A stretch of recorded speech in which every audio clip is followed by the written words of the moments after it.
ज्या पद्धतीनं फळ्यावर मी नाव लिहिलेलं आहे 13th म्हणजे आपला कोणता चॅप्टर चालू करायचा आहे या व्हिडिओमध्ये आपल्याला 13वा चॅप्टर चालू करायचा आहे, ज्या चॅप्टरचं नाव आहे पायथागोरस थेरम. काय चॅप्टरचं नाव? Pythagoras theorem. आणि लक्षात ठेवा हा जो पायथागोरस थेरम आहे हा पूर्णतः चॅप्टर जो आहे तो आपल्याला राईट अँगल ट्रायंगलवरती आधारित आहे. मग राईट अँगल ट्रायंगल म्हणजे काय पहिल्यांदा समजून घ्या. जर मी अशा पद्धतीचा एखादा ट्रायंगल काढला, आता हा ट्रायंगल काढला आहे, ह्याला नाव दिलं मी ए बी आणि सी असं नाव दिलं. मग लक्षात ठेवा तुम्हाला तर माहितीच आहे की जर एखादा आपण ट्रायंगल काढतो आहे तर त्या ट्रायंगलमध्ये एकूण 3 अँगल असतात. त्यातला पहिला अँगल ए, दुसरा अँगल आहे बी आणि तिसरा अँगल सी.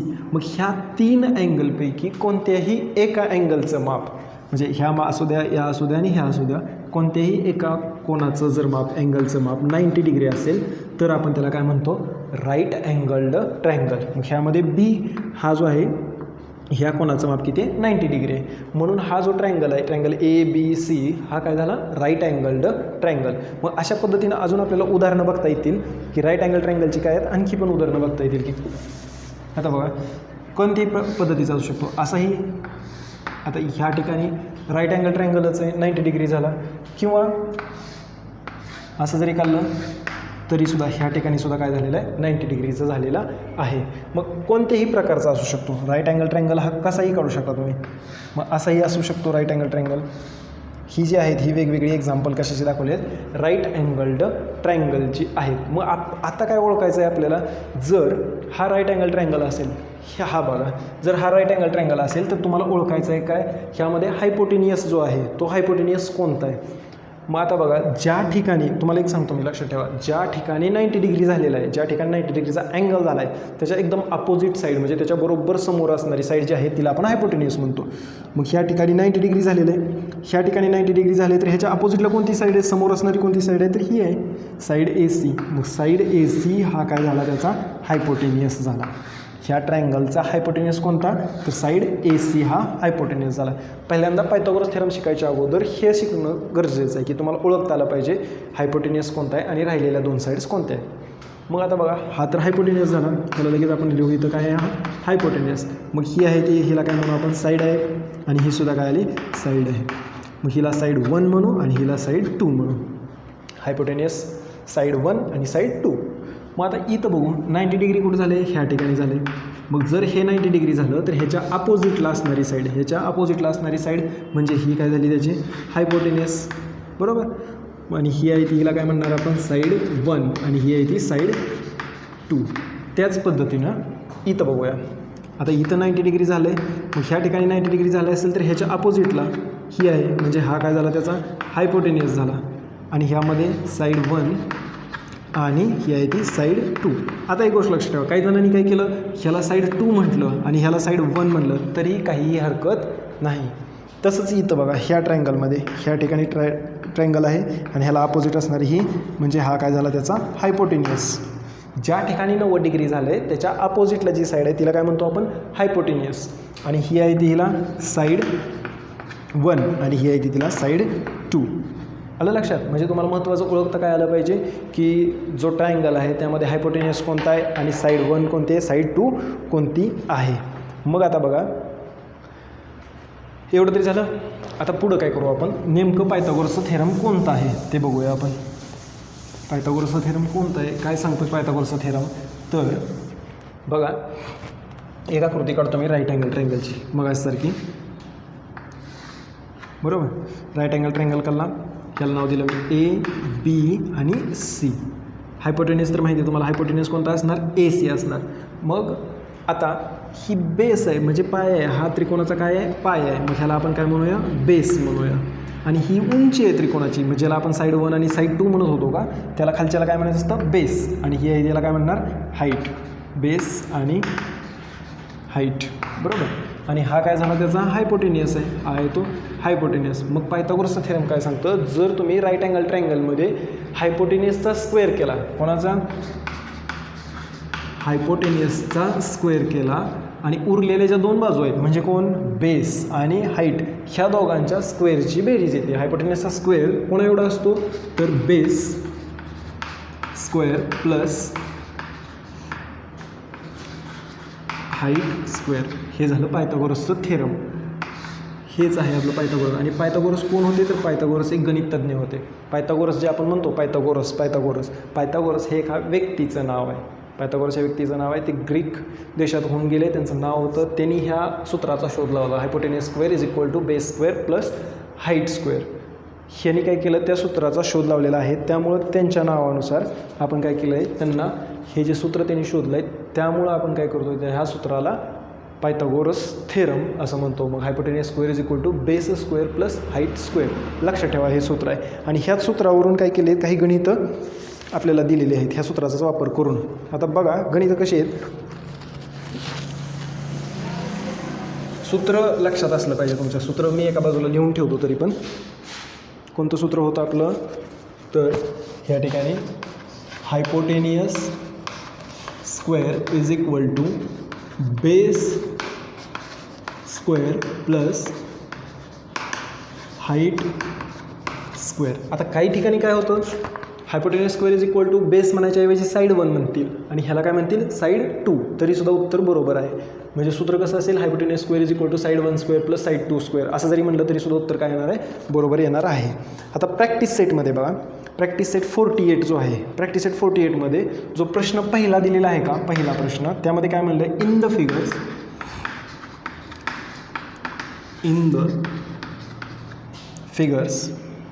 बिलो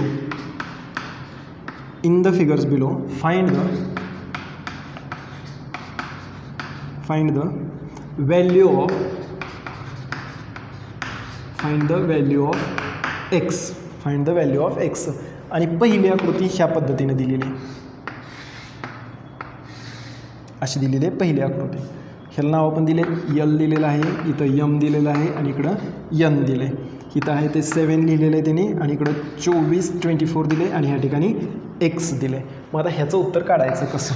प्रश्न काय म्हणतं आहे इन द फिगर्स बिलो म्हणजे फिगर्स म्हणजे 3 आकृती दिली आहेत. इथं फक्त एक आकृती काढली आहे. Below find the value of X. ही एक्स जी आहे का ह्या एक्सची काय करा किंमत काढा. मग आता किंमत काढताना ह्याच्यामध्ये किंमत काढताना काय करणार तुम्ही एक्सची किंमत काढताना तर बघा उत्तरामध्ये हा एक राईट अँगल ट्रायंगल आहे. त्यांनी काय दिलेलं हा एक राईट अँगल ट्रायंगल आहे ज्याचं नाव काय LMN. मग असं लिहू आपण उत्तरामध्ये असले इन द फिगर. ह्याचा अर्थ काय तर दिलेल्या आकृतीमध्ये ह्या आकृतीमध्ये LM बरोबर किती दिले 7 दिलेले आहे. LM बरोबर 7. तसंच MN बरोबर किती दिले 24. MN इज इक्वल टू 24 आणि LN किती आहे एक्स आहे. LN is equal to x. मग आपण काय लिहू आता खाली लिहूया अकॉर्डिंग टू पायथागोरस. कोणतं थेरम होतं Pythagoras theorem. According to Pythagoras theorem म्हणजे पायथागोरसच्या प्रमेयाने. According to Pythagoras theorem. Pythagoras theorem काय सांगतं तर LNचा स्क्वेअर हायपोटेनियस स्क्वेअर. मग ते पण लिहून ठेवू आपण hypotenuse square is equal to base square plus height square. Base square plus height square. मग हायपोटेनियस कोण आहे इथं LN आहे. मग आपण त्या ठिकाणी घेऊया LN ह्याचा square is equal to base कोण आहे MN. मग इथं तेच घेऊया MN ह्याचा स्क्वेअर प्लस हाईट काय आहे LM LM याचा स्क्वेअर. आता त्याची किंमती टाकू. LNची किंमत किती होते माहिती नाही आपल्याला. काय किंमत इथं एक्स. मग आपण काय घेऊ इथं एक्स याचा स्क्वेअर इज इक्वल टू MNची किंमत MN किती होतं 24 ह्याचा स्क्वेअर प्लस LMची किंमत किती आहे 7 ह्या 7चा स्क्वेअर इज इक्वल टू एक्सचा स्क्वेअर काय असणार एक्स स्क्वेअर 24चा स्क्वेअर जर माहिती नसेल तर असं करा 24 गुणिले 24. मग 24 गुणिले 24 केलं तर उत्तर किती येणार आहे तुमचं 576. मग इथं 576 प्लस 7चा स्क्वेअर किती 7 7 49 म्हणजेच काय आलं x square is equal to बघू आता 576 आणि किती 49 ह्या दोघांची ॲडिशन आहे. मग ह्या दोघांची ॲडिशन केली तर 15 2 आणि 6 625. मग इथं किती आलं 625. खाली काय लिहिणार खाली लिहायचं टेकिंग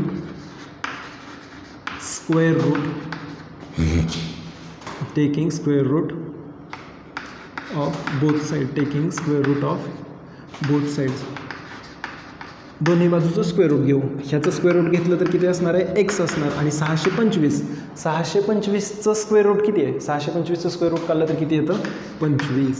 म्हणून आपल्याला एक्सची किंमत किती मिळाली, एक्स इज इक्वल टू 25. म्हणजे एक्सची किंमत किती येते, 25 येते. मग ह्या पद्धतीनं काय आहे, पहिला प्रश्न आता सोडवून दाखवलेला आहे. असंच आपल्याला किती प्रश्न दिलेत त्यांनी, तर 3 प्रश्न दिलेले आहेत. 3 प्रश्न काय करायचे तुम्ही सोडवायचे. त्यातला आता दुसरा प्रश्न पण मी तुम्हाला काय करतो, सोडवून दाखवतो बघा.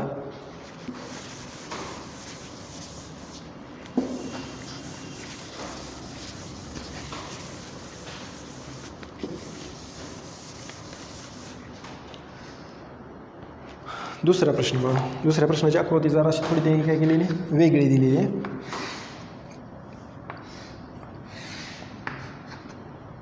इथं आहे क्यू, इथं आहे पी आणि इकडं आहे R.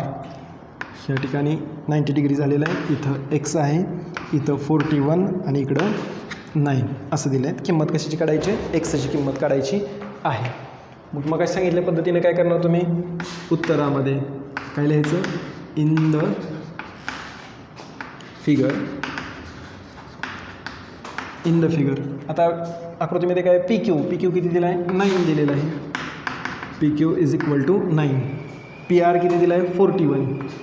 P R is equal to 41.